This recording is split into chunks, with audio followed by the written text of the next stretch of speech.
let's begin with your journey. When did it all start, and when did you choose entrepreneurship and coaching? I believe it all started back when I was a kid because I've always loved to help people. And it was probably because I wanted to hear some kind of praise, like, oh, you're such a good kid. But then it started expanding when I began playing sports in grade school, primary school, and wanting to help my fellow teammates so that we could all be better. And then fast forward to in my high school years, realizing that I wanted to teach people because I got great joy in teaching people.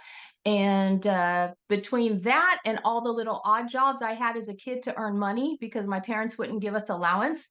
So I had to create ways of creating money for myself. All of that just came together. So it was the Kool-Aid stand where I sold the Kool-Aid. It was the little wood carvings that I made. Whatever objects I thought could help my neighbors and I could sell it to them.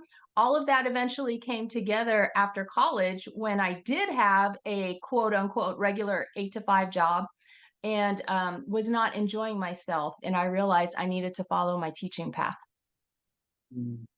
And once you started coaching as a part of your work, tell us about some things that you yourself learned as a coach that you feel are important to make sure that the things happen as they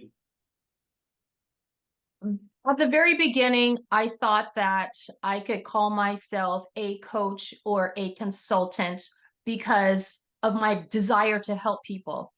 And when Mm. I started digging into it more and more, I realized, wait a minute, there are specifics related to consulting, there are specifics related to coaching, and that told me I needed to study.